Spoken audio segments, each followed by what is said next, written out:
Hello, and welcome to HBM's Crypto Corner for Wednesday, April 17th, 2019. We have several things to talk about, so let's get started.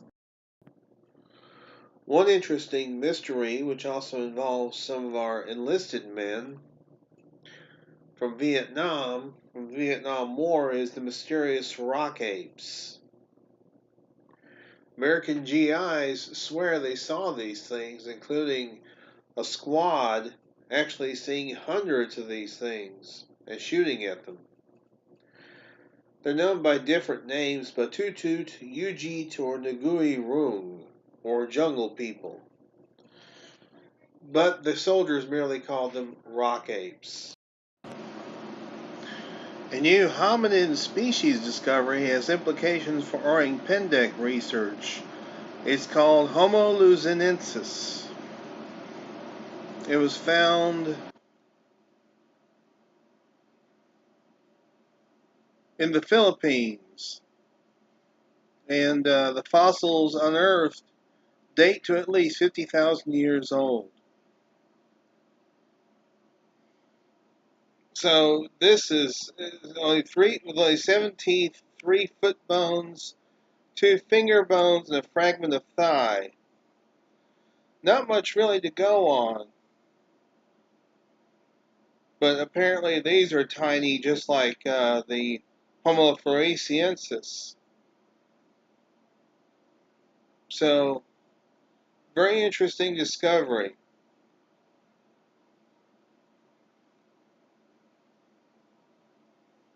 And this is Neanderthal Denisovan mating, or artist's speculative impression.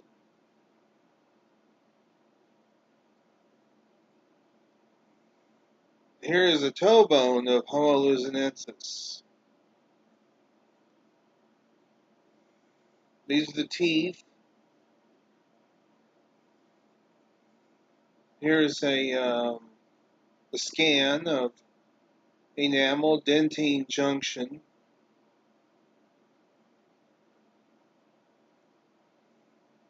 I think this is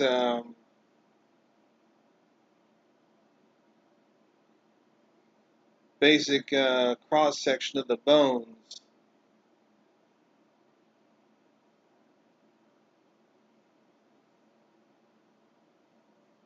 So fascinating stuff. What sort of implications does it have for Sasquatch? Well, it could have a lot of implications for Sasquatch. It certainly has implications for Orang Pendek, according to this article. People want to believe in Yetis, but the evidence says they're just seeing bears, and we found Bigfoot, not Yeti.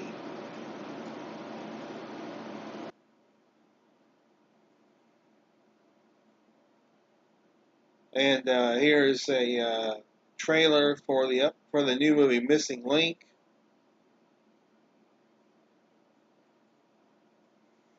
They interviewed Darren Naish, who wrote a book, a skeptical look at different cryptids.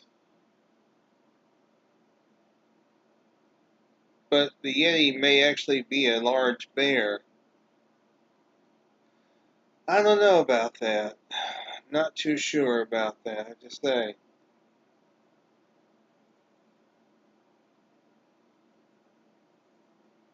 I believe,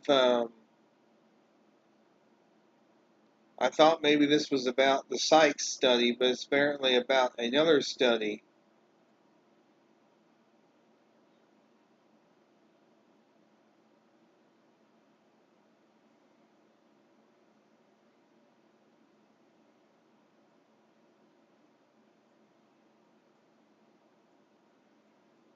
Here is a Seola. Science did not know it existed till 1992. So, what else is science missing? In my mind, they're missing a lot. Here's the article about Laura Krantz. It's actually a Q&A. She talks about her work at NPR. her pre-Grover Krantz opinion on Bigfoot. In other words, she apparently did not know that Grover was a relative, and that,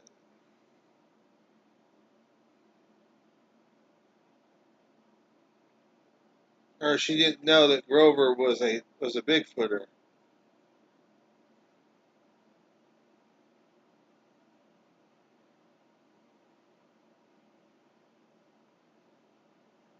She basically thought, "What a weirdo!" at first.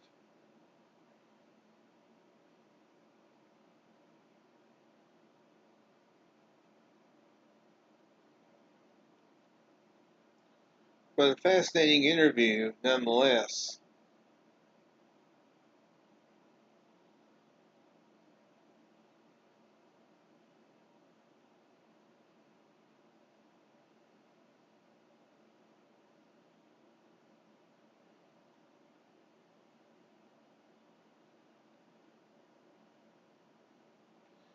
And there may be a second season to be determined by right now. By the way, so check out wildthingpodcast.com. That's where you can find episodes and where you can buy a T-shirt. And I believe there's even a bicycle you can buy if you're so inclined.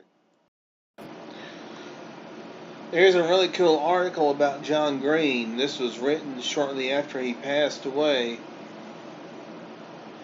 The author of the article had actually met John Green in 2009, interviewed him. John Green did not believe in Sasquatch. He was an investigator. He was not a believer. He was an investigator.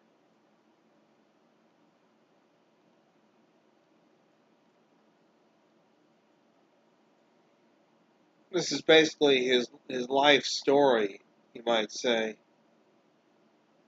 Really great stuff. John Green was, he was the man when it came to Sasquatch. He was great. I know all of us owe him a great debt, and we miss him every day, even nearly 3 years after his passing. Finally, is this great article about hair, about possible Sasquatch hair. First thing most of us in research read about in regards to hair analysis was a paper from John Green's Sasquatch the Apes Among Us, which I am currently rereading.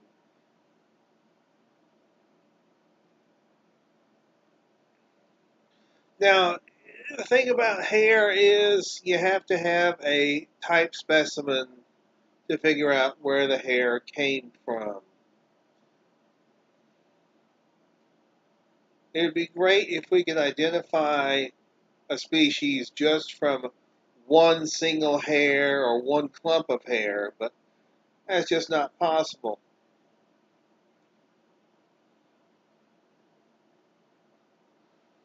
Because a lot of the hairs that that have been recovered and found turn out to be unknown. Now, unknown could have a whole set of implications. Unknown could actually be contaminated. I'm just saying could be, not saying it is, just saying it could be. And but also unknown doesn't really tell you very much, other than whatever the hair came from was an unknown entity. It would be great if we could figure out what the hair came from. But we're not at that stage yet, unfortunately. I think that's why a lot of individuals have turned to eDNA, the environmental DNA, to try and perhaps get some DNA of a Sasquatch without ever actually having to collect the specimen itself, or trying to find trace evidence, bits of hair, bits of scat, things of that nature. So